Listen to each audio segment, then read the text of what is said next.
Avez-vous du mal à poser vos limites et dire non? Dès qu'on vous sollicite, dès qu'on vous demande quelque chose, vous vous sentez obligé de dire oui par peur de froisser, de créer un conflit ou que ça casse une relation.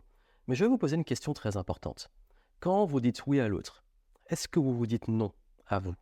Et surtout, qu'est-ce que ça renvoie en termes de respect de vous-même?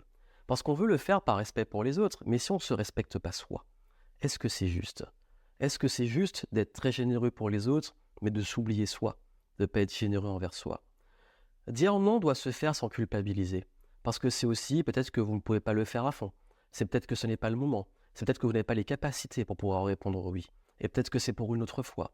Mais apprendre à dire non, c'est apprendre à se respecter. C'est aussi apprendre à respecter les autres, à ne pas s'engager plutôt que de s'engager, de le faire dans une mauvaise énergie ou de façon, on peut le dire, un peu hypocrite.